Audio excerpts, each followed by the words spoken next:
This song's called Alice's Restaurant. It's about Alice and the restaurant. But Alice's Restaurant is not the name of the restaurant, that's just the name of the song. That's why I called the song Alice's Restaurant. Alright guys, get together. You can get anything you want at Alice's Restaurant. You can get anything you want at Alice's Restaurant.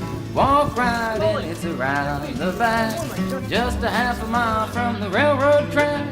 You can get anything you want at Alice's Restaurant.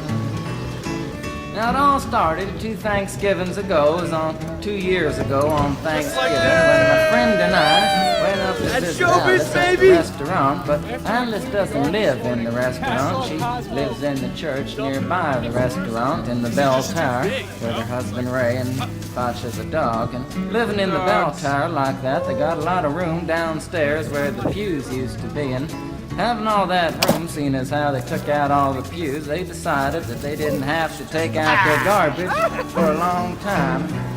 We got up there, we found all the garbage in there, and we decided it'd be a friendly gesture for us to take the garbage down to the city dump. So we took the half a ton of garbage, put it in the back of a red VW microbus, took shovels and rakes and implements of destruction, and headed on toward the city dump.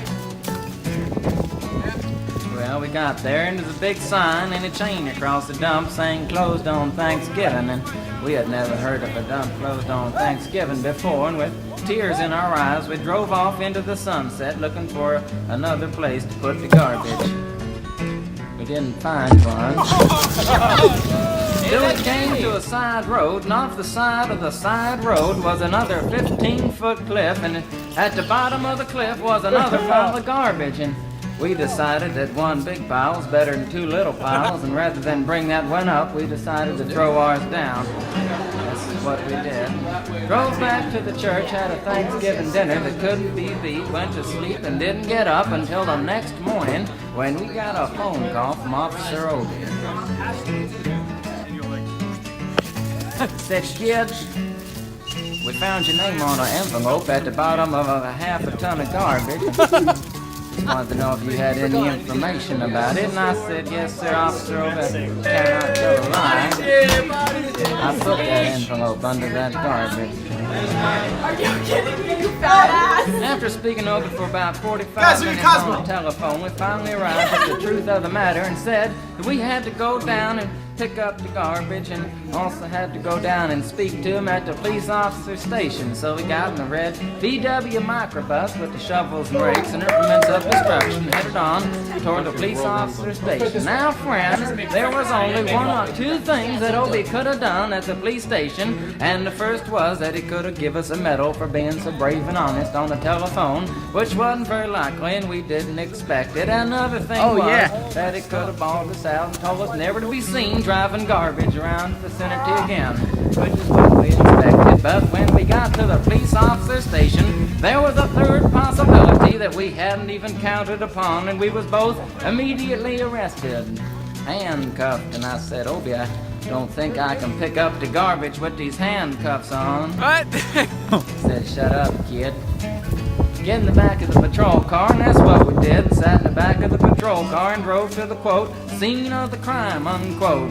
I want to tell you about the town of Stockbridge, Massachusetts, where this happened here. They got 3 stop signs, 2 police officers and 1 police car. But when we got to the scene of the crime, there was 5 police officers and 3 police cars, being the biggest crime of the last 50 years, and everybody wanted to get in the newspaper story about it. And they was using up all kinds of cop equipment that they had hanging around the police officer station. They was taking plaster, tire track, footprints, dog-smelling prints, and they took 27 8x10 colored glossy photographs with circles and arrows and a paragraph on the back of each one explaining what each one was to be used as evidence against us. Took pictures of the approach, the getaway, the northwest corner, the southwest corner, and that's not to mention the aerial photography. After the ordeal, we went back to the jail. Obie said he was going to put us in the cell. Said, kid, I'm going to put you in the cell. I want your wallet and your belt. And I said, Obie, I can understand you want my wallet, so I don't have any money to spend in the cell, but what do you want my belt for? And it said, kid, you don't want any hangings. So Obie, did you think I was going to hang myself? Obie said he was making sure friends all the was, because he took out the toilet seat so I couldn't get myself off the head ground. And he took out the toilet paper so I couldn't bend the bar. To roll the toilet paper out the window, slide down the road and have an escape. Sure, and it was about 4 or 5 hours later that Alice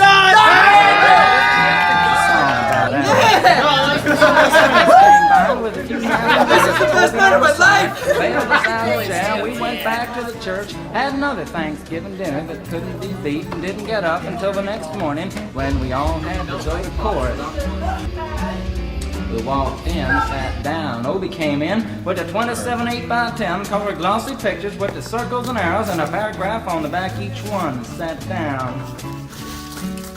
Man came in, said, all rise. We all stood up, and Obie stood up with the 27 8x10 colored glossy pictures, and the judge walked in, sat down with the seeing eye dog, and he said, you can get anything you want at Alice's restaurant, excepting Alice.